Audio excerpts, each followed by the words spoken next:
गंगा जल की कथा भाग 2। जब महाराज सगर को बहुत दिनों तक अपने पुत्रों की सूचना नहीं मिली तो उन्होंने अपने तेजस्वी पौत्र अंशुमान को अपने पुत्रों तथा घोड़े का पता लगाने के लिए आदेश दिया। वीर अंशुमान शस्त्रास्त्रों से सुसज्जित होकर उसी मार्ग से पाताल की ओर चल पड़ा जिसे उसके चाचाओं ने बनाया था। मार्ग में जो भी पूजनीय ऋषि मुनि मिले उनका यथोचित सम्मान करके अपने लक्ष्य के विषय में पूछता हुआ उस स्थान तक पहुंच गया जहां पर उसके चाचाओं के भस्मीभूत शरीरों की राख पड़ी थी और पास ही यज्ञ का घोड़ा चल रहा था। अपने चाचाओं के भस्मीभूत शरीरों को देखकर उसे बहुत दैख हुआ। उसने उनका तर्पण करने के लिए जलाशय की खोज की, किंतु उसे कहीं जलाशय दिखाई नहीं पड़ा। तभी उसकी दृष्टि अपने चाचाओं के मामा गरुड़ पर पड़ी। उन्हें सादर प्रणाम करके अंशुमान ने पूछा कि बाबा जी, मैं इनका तर्पण करना चाहता हूँ। पास में यदि कोई सरोवर हो तो कृपा करके उसका पता बताइए। यदि आप इनकी मृत्यु के विषय में कुछ जानते हैं तो वह भी मुझे बताने की कृपा करें। गरुड़ जी ने बताया कि किस प्रकार उसके चाचाओं ने कपिल मुनि के साथ उद्दंड व्यवहार किया था, जिसके कारण कपिल मुनि ने उन सबको भस्म कर दिया। इसके पश्चात गरुड़ जी ने अंशुमान से कहा कि ये सब अलौकिक शक्ति वाले दिव्य पुरुष के द्वारा भस्म किए गए हैं, अतः लौकिक जल से तर्पण करने से इनका उद्धार नहीं होगा। केवल हिमालय की ज्येष्ठ पुत्री गंगा के जल से ही तर्पण करने पर इनका उद्धार संभव है।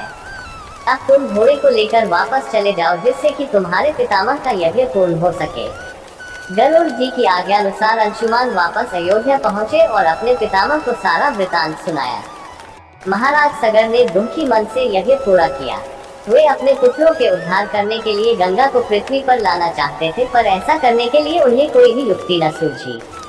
थोड़ा रुककर ऋषि विश्वामित्र कहा, महाराज सगर के देहांत के पश्चात अंशुमान बड़ी न्यायप्रियता के साथ शासन करने लगे। अंशुमान के परम प्रतापी पुत्र दिलीप हुए।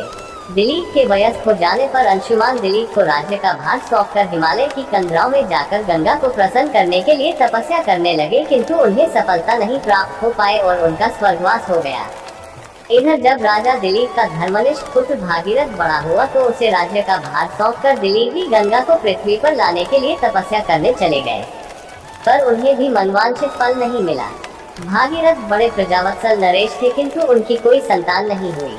इस पर वे अपने राज्य का भार मंत्रियों को सौंपकर स्वयं गंगावतरण के लिए गोकर्ण नामक तीर्थ पर जाकर कठोर तपस्या करने लगे।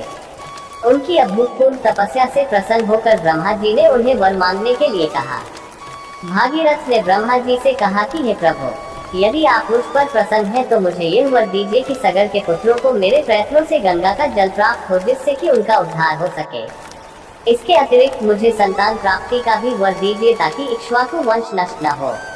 ब्रह्मा जी ने कहा कि संतान का तेरा मनोरथ शीघ्र ही पूर्ण होगा, किंतु तुम्हारे मांगे गए प्रथम वरदान को देने में कठिनाई यह है कि जब गंगा जी वेग के साथ पृथ्वी पर अवतरित होंगी तो उनके वेग को पृथ्वी संभाल नहीं सकेगी।